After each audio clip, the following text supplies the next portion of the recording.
All right, so I'm going to quickly review how to graph rational equations. Now, this is something you learned in Algebra 2, but a review can't hurt. So the directions say identify the points of discontinuity, holes, vertical asymptotes, and horizontal asymptotes of each. Then sketch the graph. So if we look at our first example here, we have f of x is equal to 2x squared plus 4x minus 16 all over x squared plus x minus 12. So the first thing you need to do is actually factor the top and bottom. So the top, you can bring out a GCF of 2, and you're left with x squared plus 2x minus 8. And down below, you actually cannot bring out a GCF.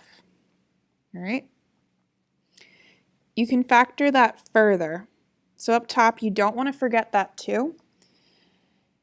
You have x squared plus 2x minus 8. And that's going to factor to x plus 4, x minus 2.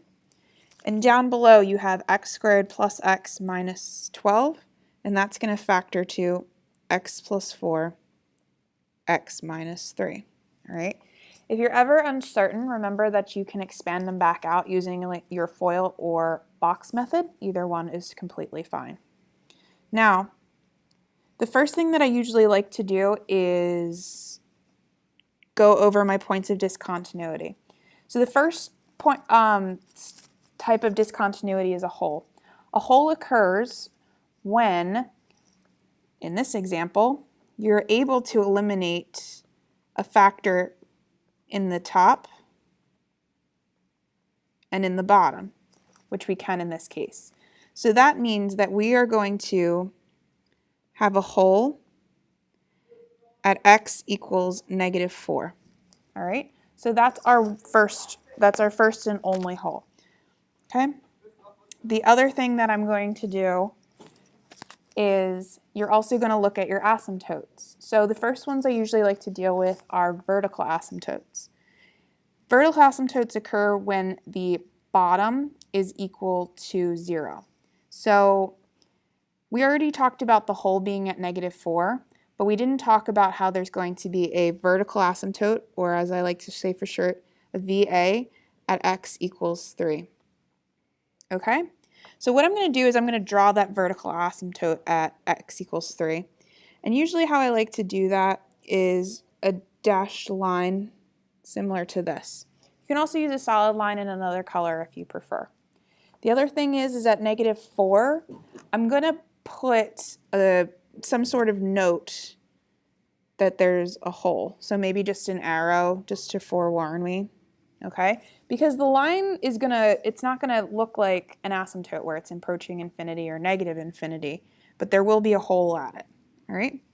The last thing that they asked us is about horizontal asymptotes. And if you remember your rules, we have the same degree of 2 on the top and bottom.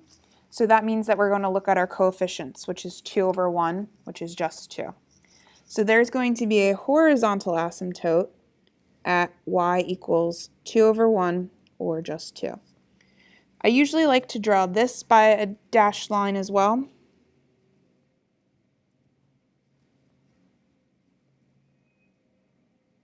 All right, so that's what my function looks like.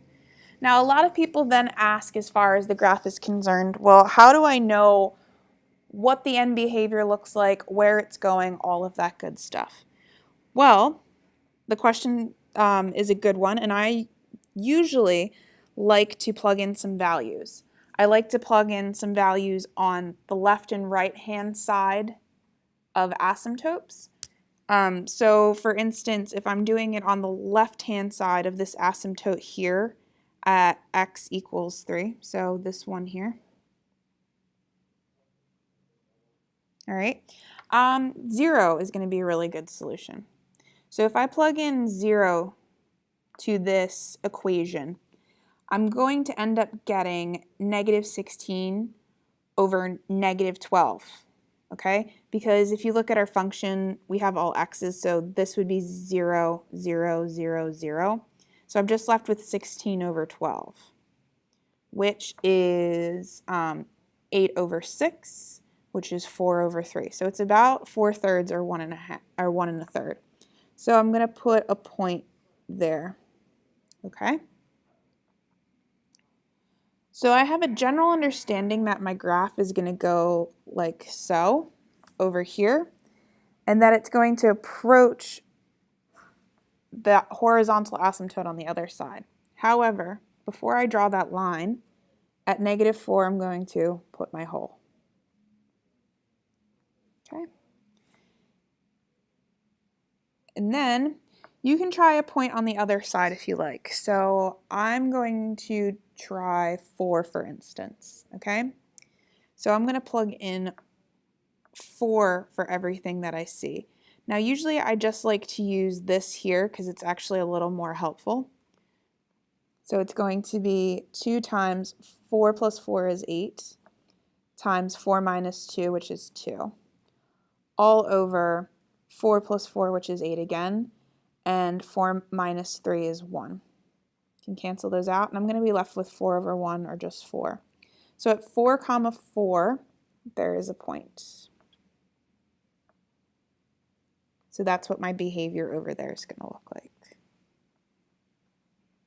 All right, so there's a sketch of our graph, our hole at -4, and our vertical asymptote at x equals 3, and then our horizontal asymptote at y equals 2.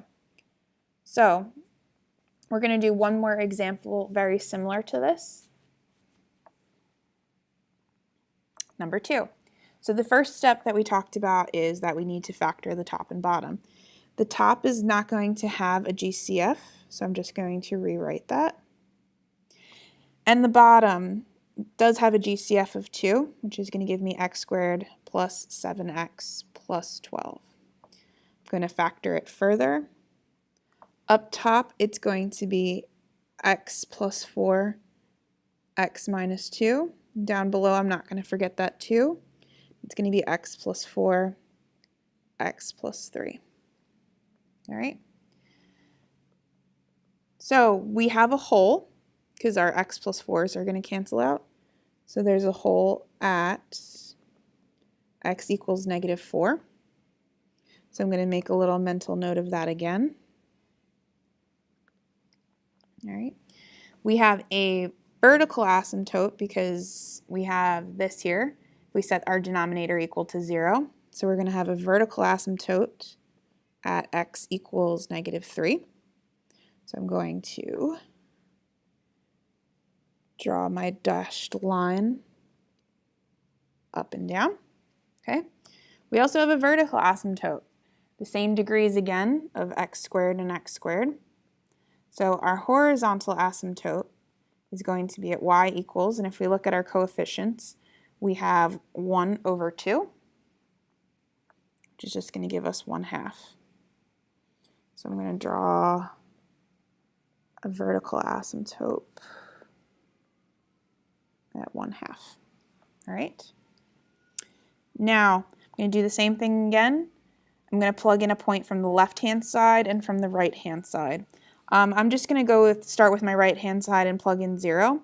If I plug in 0, this, and this will drop, and I'm just left with -8 over 24, which reduces to 1/3.